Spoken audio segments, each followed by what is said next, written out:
Hi, my name is Kat, and this is my presentation on critical race theory and its narrative within my own racial identity and development. In reference to last module, learning racial identity development theory helped me understand and reflect on my development with that better understanding my race as a white woman and what that means, especially within the area of dissonance and introspection. I first became aware of my racial self and my racial identity probably in the initiative versus guilt phase. I was a young kid, 1995, in a Los Angeles neighborhood that was predominantly Hispanic and filled with family and friends from Central and South America. And I didn't speak the same language as them at home. And I had really, really white blonde hair. And I didn't live with my grandma and have my aunts next door. And my mom prepared hot dogs. And so I became aware, right, especially within the racial cultural context, that there were differences. Helms describes in parallel stages within racial identity and development. I really connected the dissonance and introspection aspect within my own development and identity as a white woman. All these different stages that were presented revealed a framework that allowed me to reflect on areas that needed improvement, not just improvement either, but either deconstruction or unlearning. And I very much recognize throughout my development different areas of dissonance that allowed for introspection, then awareness, and then fully integrating. For example, in 2016, understanding feminism and integration of intersectionality within the context and framework of feminism. Intimacy versus isolation stage of development in my early 20s. So, as a white woman, I have not experienced institutionalized racism. I have certainly witnessed a multitude and various disparities throughout society that impact different racial groups and impact them differently, namely Indigenous people versus Black African Americans.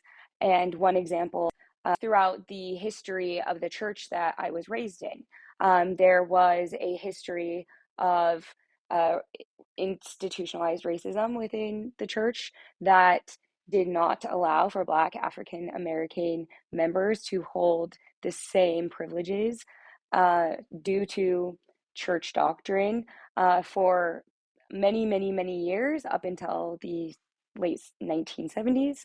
Additionally, I know that the Mormon church, had a history of racial violence against Indigenous Native Americans within the Utah region.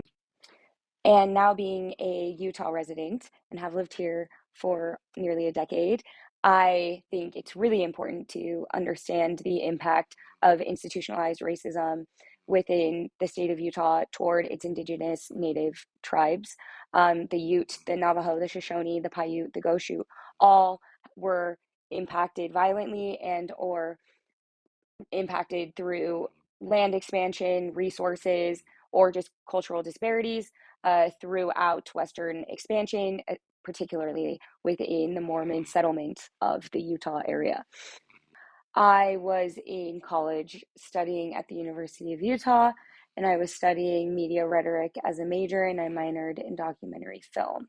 From a documentary film to being a social worker, certainly allowed a multitude of perspectives to recognize institutionalized racism and the long and painful history that I had no idea.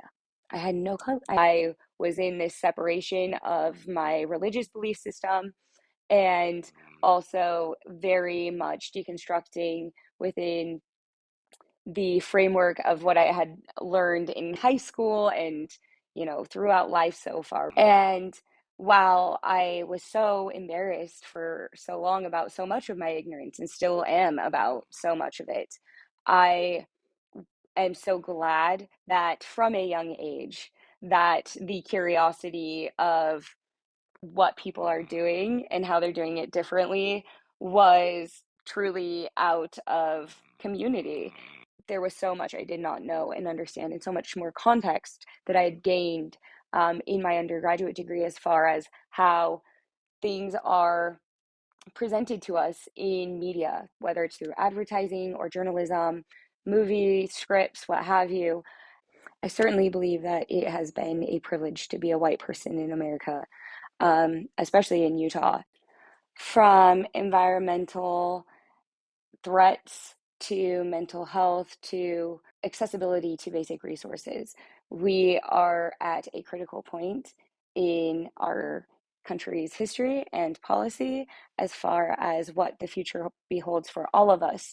But we also know historically and systemically what groups are most vulnerable to these changes and how quickly these changes can happen, and the really, really, really hazardous impacts that these changes can have within policy. In the reading, we had critical race theory, opportunities for application in social work, practice, and policy. Policy is so important, and policy is only effective within constructive and useful advocacy, empowerment, and education. And those are my favorite parts of social work. One action I can take to challenge power structures that perpetuate racial inequality would be to really focus within policy.